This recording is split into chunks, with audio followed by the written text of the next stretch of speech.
Hello, good morning to all. Today we have to study about Babcock and Willock's water tube boiler, which is the topic covered in basic mechanical engineering.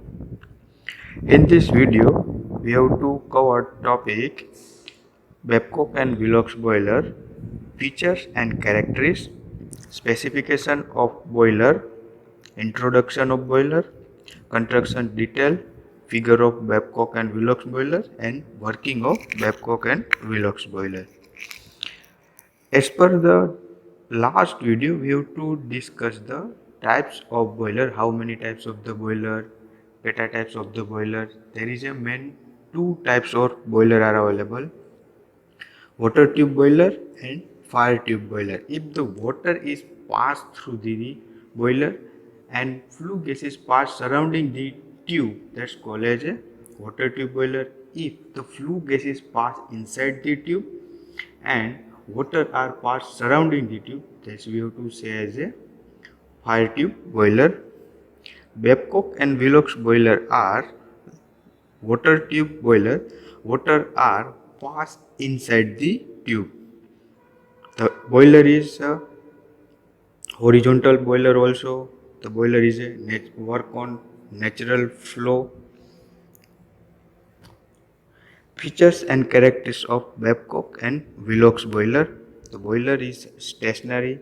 It is one time we have to install boiler, then after we cannot move from one place to another place. Longitudinal drum, externally fire means firebox are out of the boiler.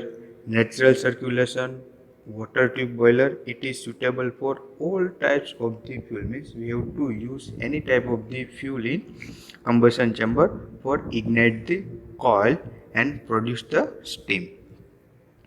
Specification of boiler: the diameter of drum for Babcock and Willock's boiler is 1.22 to 1.83 meter. Length of this boiler 6.096 to 9.144 meter. Size of water tube 7.62 to 10.16. Which that is the size of tube. There is a one heat exchanger inside the boiler. There is a number of tube are available. That we have to say the size of tube. Size of superheater tube 3.84 to 5.71 meter. Evaporative capacity in this boiler range from 1800 to 14,000 kg per hour. Evaporative capacity means that the boiler produces the steam. How many steam are produced by the boiler?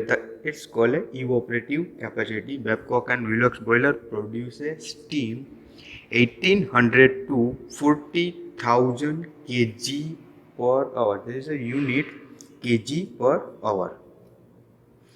Operating pressure range is 11.5 to 17.5 bar, but the operating pressure may be as high up to 42 bar. Maximum capacity of this boiler is 42 bar. It's the depend of requirement of industry. How many pressure is required? The starting is 11.5 and up to 42 bar pressure are generated this boiler. Introduction and construction detail. The detail of a Babcock and Willock's water tube boiler is shown in figure, means here to shown in our next slide. It consists of a steam water drum and several inclined straight water tube. That's we have to say as a bunch of tube or heat exchanger. In inclined water tube are connected with steam water drum. This all bunch of tube are connected to a drum and is placed at a incline at 5 to 15 degree angle, means that the water tube are inclined as a bunch of water tube. That's like it is a bunch. This is a common header. There's a common header in both sides, and these all are as a bunch of tube. That we have to say all the arrangement as a heat exchanger. Next, we have to show in figure.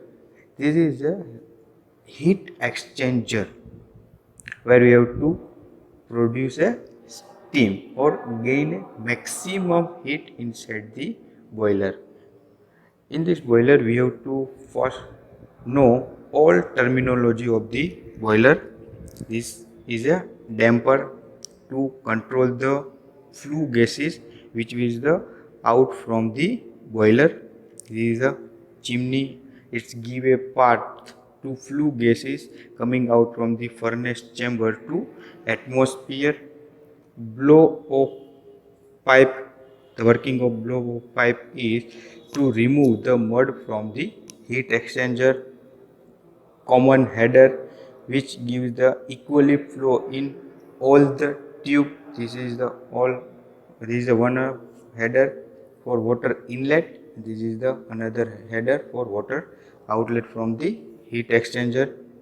This is a down corner attachment of the heat exchanger which give a support to a heat exchanger. This is a manhole provided to the drum for cleaning of the drum at the shutdown or maintenance time. Steam stop valve.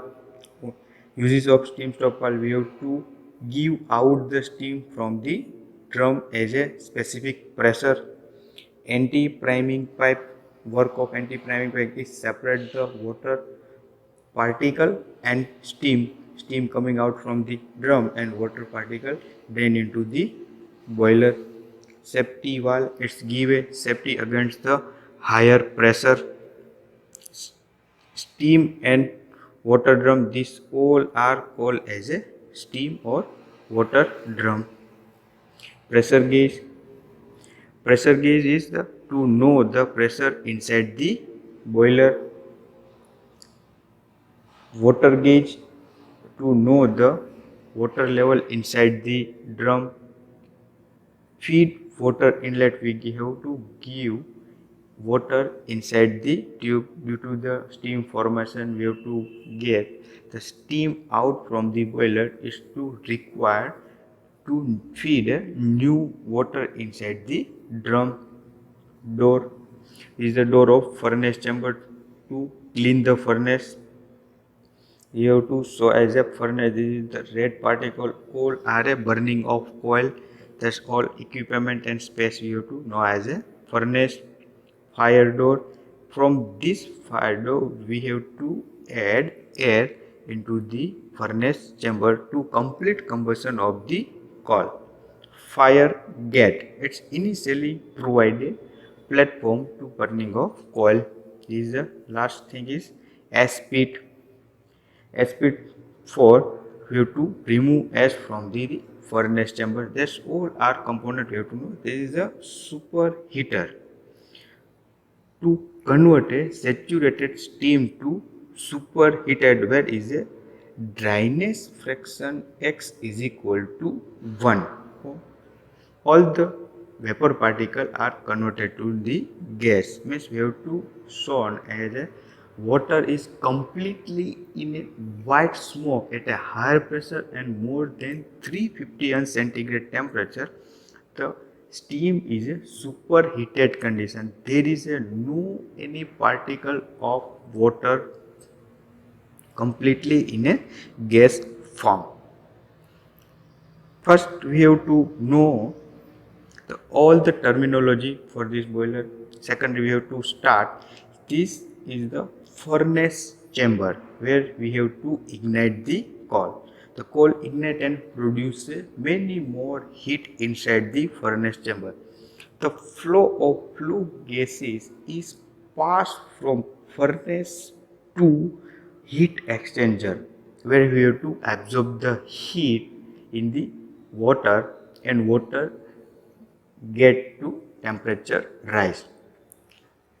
After the completion of saturation level, means 100 centigrade temperature, the water are converted into the steam, and steam flow upward direction to drum, and water is comes downward direction from the drum into the heat exchanger.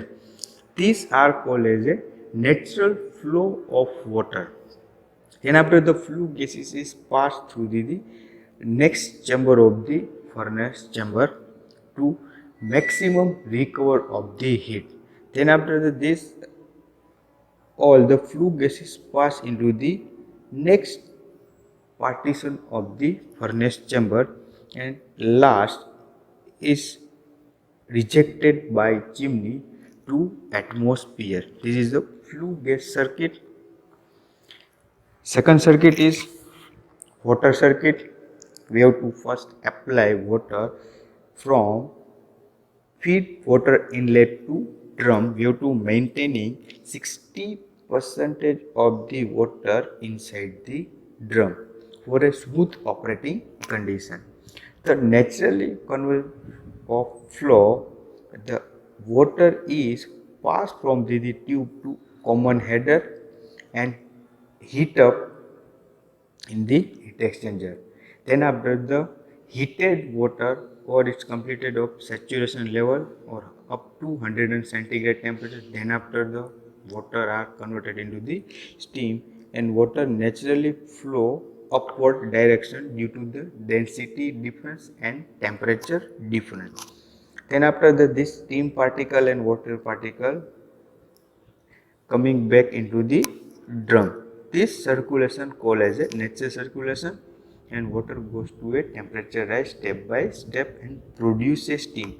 The production of steam are collected in the drum space, top side of the drum space, and increasing the pressure of the boiler. At the desired level pressure, we have to get out steam from the steam stop valve. This is the water circuit.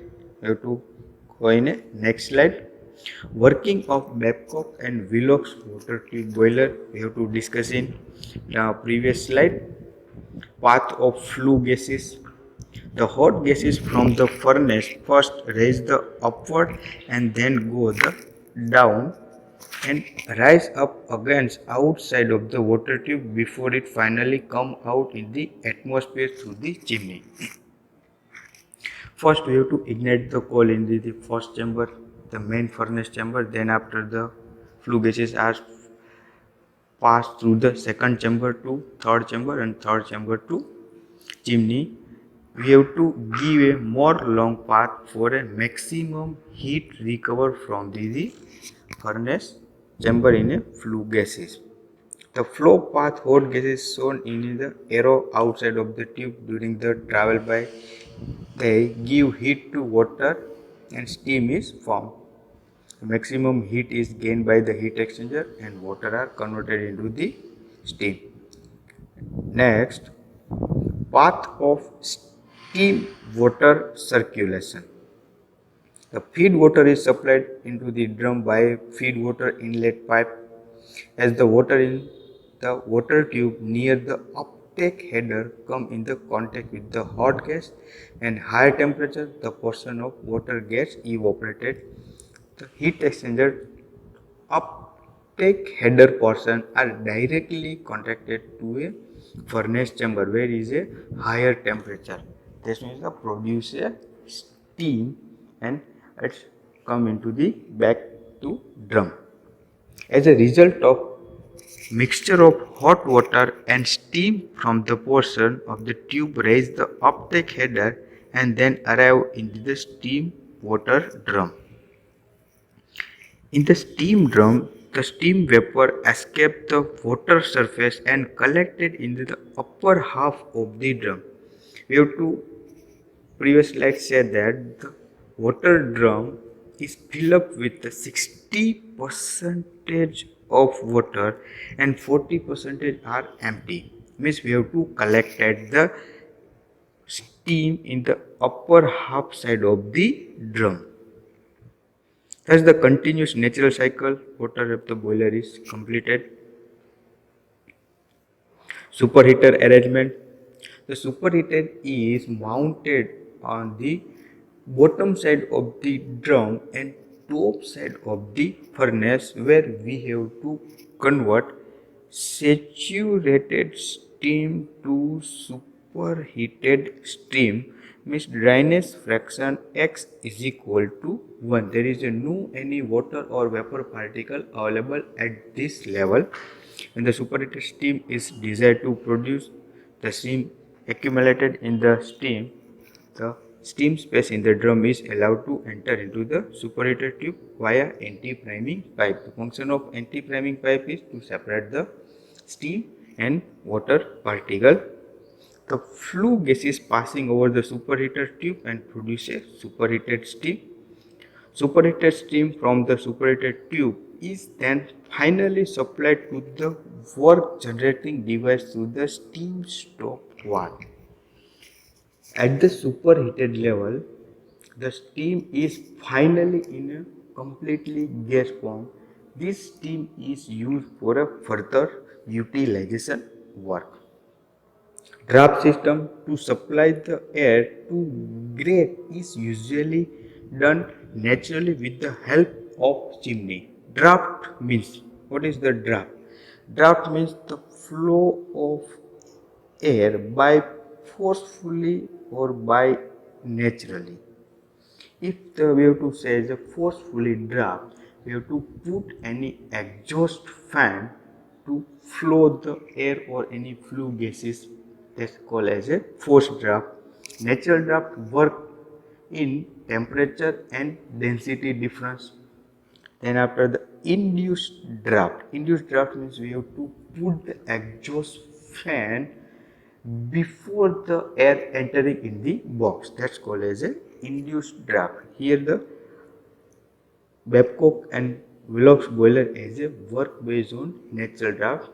In the furnace chamber, the primary air enter into the furnace chamber, then after is called ignited and generated as flue gases. These flue gases are passed from the furnace chamber to heat exchanger to furnace chamber portion 2, portion 3, and then after the chimney, and chimney ejects the flue gases into the atmosphere. This produces natural draft. Advantages of this boiler: steam generation capacity is very high, up to 40,000 kg per hour, produce a high pressure, replacement is defect, tube is easy. In a heat exchanger, any tube are defected, the replacement of this tube is very easy. Draft loss as compared to another boiler is minimum due to the closed ignition chamber and flue gases path are maximum. This give a draft losses is minimized. Use in power plant based on thermal power plant to produce electricity. Require less space compared to fire tube boiler. Require less space compared to fire tube boiler. Fire tube boiler had a heat exchanging capacity is low, that is the size is very high as compared to water tube boiler. But here Babcock's and Willox boiler is a water tube boiler, that is a require less space. Okay. Thank you. We have to complete this topic. Thank you.